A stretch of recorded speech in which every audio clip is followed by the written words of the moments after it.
এদিকে গাইবান্ধার নদ নদীতে দেখা দিয়েছে ভাঙন, এতে আতঙ্কে নদী পাড়ের মানুষ। আরো খবর জানবো, আমাদের সঙ্গে যুক্ত হচ্ছেন সহকর্মী আসাদুজ্জামান মামুন। মামুন, নদী পাড়ের মানুষ আতঙ্কে রয়েছে, কোনো ব্যবস্থা নেওয়া হচ্ছে কিনা সমাধানে? সারিকা, গাইবান্ধার যে নদ নদীগুলো রয়েছে, কখনো নদীর পানি বৃদ্ধি পাচ্ছে, কখনো কমছে। যেমনটি গতকাল থেকে আজ অবধি পর্যন্ত গত 24 ঘন্টায় গাইবান্ধার যমুনা, ব্রহ্মপুত্র এবং করতোয়া নদীর পানি হ্রাস পেলেও ঘাঘট এবং তিস্তা নদীর পানি কিন্তু বৃদ্ধি পেয়েছে। গত 24 ঘন্টায় গাইবান্ধায় ঘাঘট নদীর পানি 2 সেন্টিমিটার এবং তিস্তা নদীর পানি 4 সেন্টিমিটার বৃদ্ধি পেয়েছে। এছাড়া যে গাইবান্ধার যে তিস্তা আছে, ঘাঘট আছে, ব্রহ্মপুত্র, যমুনা, এই নদীগুলো যে নদী তীরবর্তী রয়েছে, ব্রহ্মপুত্র নদের তীরে, তিস্তা নদীর তীরে, এখানে কিন্তু প্রচুরভাবে নদী ভাঙন চলছে।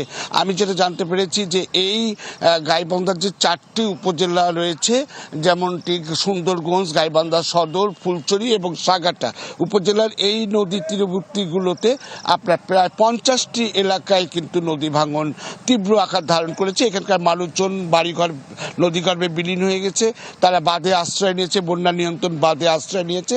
কিন্তু এখানে বন্যা নিয়ন্ত্রণ বা যেখানে ভাঙন দেখা দিয়েছে, সেই ভাঙনের স্থানগুলোতে কিন্তু আপনার পানি উন্নয়ন বোর্ড যে জিও বালির বস্তা ফেলছে, সেটা কিন্তু পর্যাপ্ত না।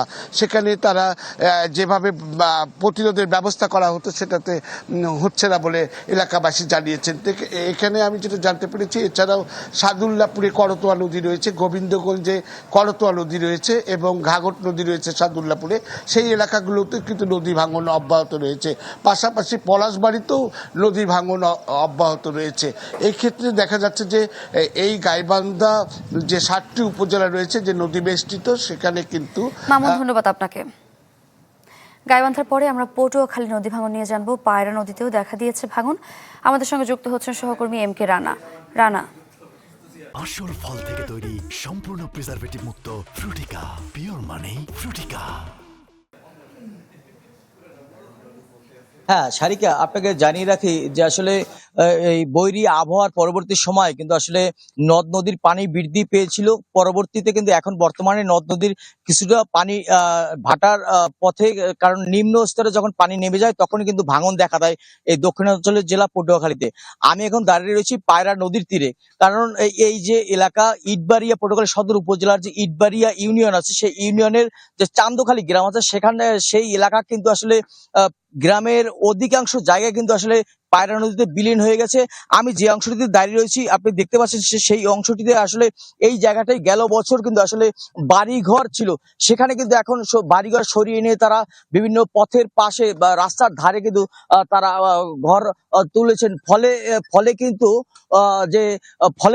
এই এলাকার যে মানুষ রয়েছেন তারা কিন্তু এক ধরনের ভোগান্তির মধ্যে পড়েছেন। তারা বলছেন দীর্ঘদিন ধরে পানি উন্নয়ন বোর্ড এবং বিভিন্ন কর্তৃপক্ষের কাছে ধর্ণা দিয়ে আসলে কোনো সমাধান মেলেনি। প্রতিনিয়ত কিন্তু আসলে নির্ঘুম রাত কাটছে এই এলাকার মানুষদের। আমি কিছুক্ষণ আগেও বেশ কয়েকটি এলাকা, এই পার্শ্ববর্তী যে গ্রাম রয়েছে সেখানেও গিয়েছিলাম, সেখানেও কিন্তু একই চিত্র। আসলে পায়রা নদীর করাল গ্রাসে এখানে প্রায় এই যে চান্দখালী গ্রামটি রয়েছে, সেই গ্রামের কিন্তু 1/3 এই পায়রা নদীতে বিলীন হয়ে গেছে। বাকি যে অংশটুকু আছে সেটুকু হয়তো 2-1 বছরের মধ্যে সেটুকু বিলীন হয়ে যাবে কিন্তু আশঙ্কা করছেন স্থানীয়রা। তবে কথা বলেছিলাম পানি উন্নয়ন বোর্ড কর্তৃপক্ষের সঙ্গে, তারা যেমনটি বলছিলেন যে আসলে পর্যাপ্ত বাজেট না থাকায় এই বড় একটি অংশ জায়গা জুড়ে আসলে ব্লক যে বাঁধ, সেটি কিন্তু তারা নির্মাণ করতে পারছিলেন না। এই ছিল পটুয়াখালী থেকে সর্বশেষ। রানা, ধন্যবাদ আপনাকে। পটুয়াখালী এবং গাইবান্ধা থেকে নদী ভাঙনের খবর জানছিলাম।